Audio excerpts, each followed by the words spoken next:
ሰላም ጤና ይስጥልኝ ውድ የኑናስብ ቤተሰቦቻችን እንደምን ከርማችኋል?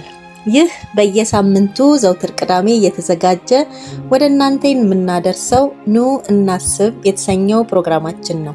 በዚህ ፕሮግራም እናንተን ያስተምራል፣ ያዝናናል፣ ይገነባል እንዲሁም የተለያየ ጥበባዊና መጻፋዊ መረጃዎችን ያስጨብጣል ብለን የምናስባቸውን ርዕሰ ጉዳዮች ወደ እናንተ የምናደርስበት ልዩ ፕሮግራም ነው። ስለሆነም እንደተለመደው አብራችሁ እንድትቆዩ እንጋብዛለን።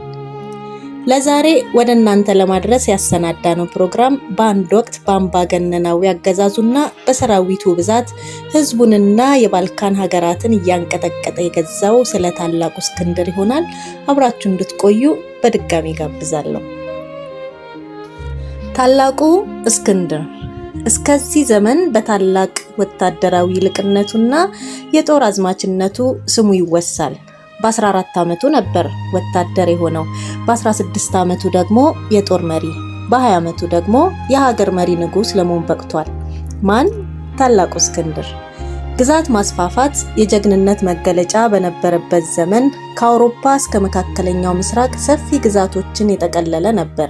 ገና በ32 ዓመቱ ባጭር ባይቀጭ ኖሮ የዓለም ፖለቲካዊና መልክዓ ምድራዊ ቅርጽ የአሁኑን መልክ አይዝም ነበር ይባልለታል።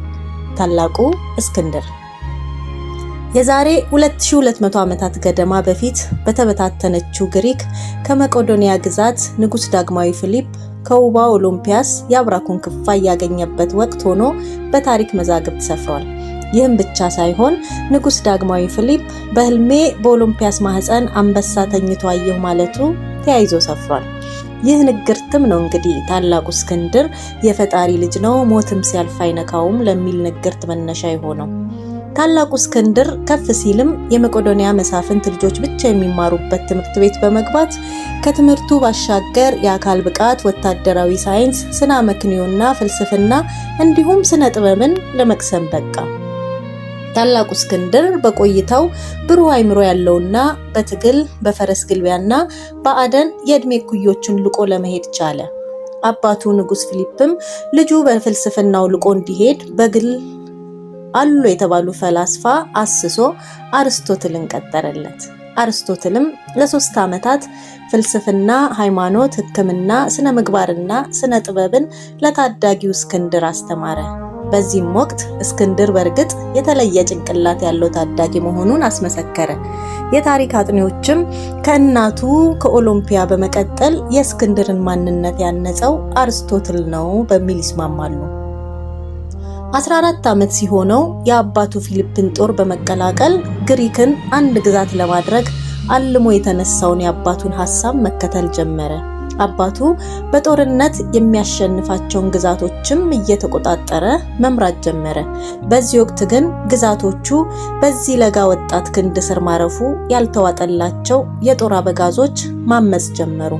በዚህ ወቅት ታላቁ እስክንድር ሲሳይ በራፉ ድረስ የመጣለት ሆኖ ተሰማው።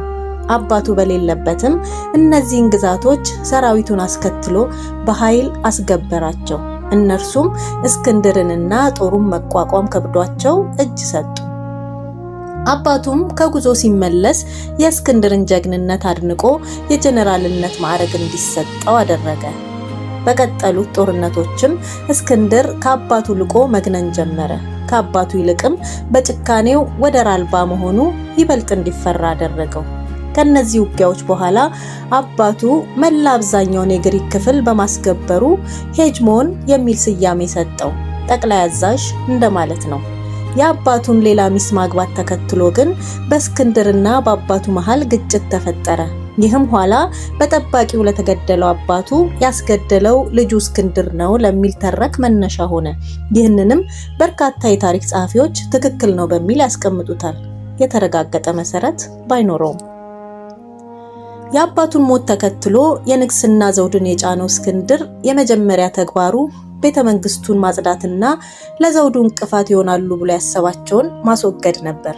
በዚህም ከሌላ የሚወለዱ ወንድሞቹን ጭምር እያሳደደ የጨረሰ ሲሆን የመጨረሻ ሚስቱና ከርሷ የሚወለደውን ልጁንም ጭምር በእሳት ጋይተው እንዲሞቱ አደረገ።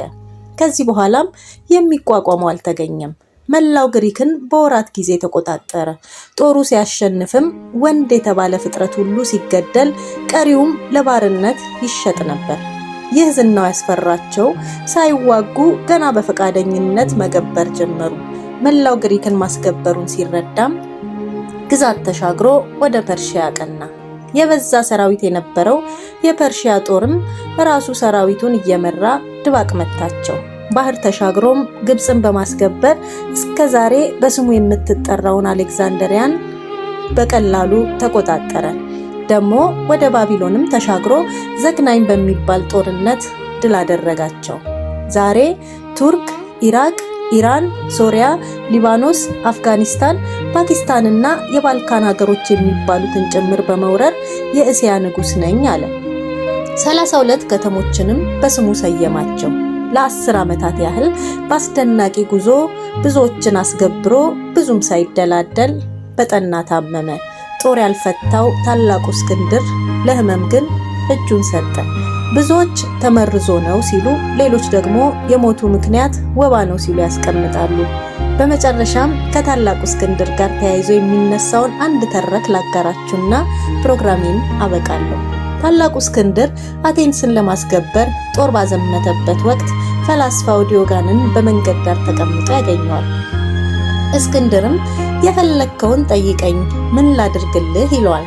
ዲዮጋንም እባክህ ካጠገቤ ዞር በል፣ ፀሐይዋን ከልለህኛልና ሲል ምላሽ ይሰጠዋል።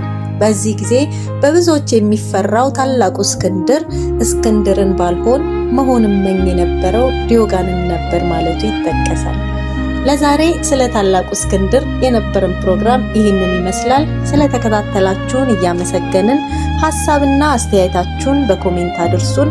መሰል ፕሮግራሞች ወደ እናንተ ይደርሱ ዘንድ ደግሞ ቻናሉን ሰብስክራይብ በማድረግ ቤተሰብ ሁኑ።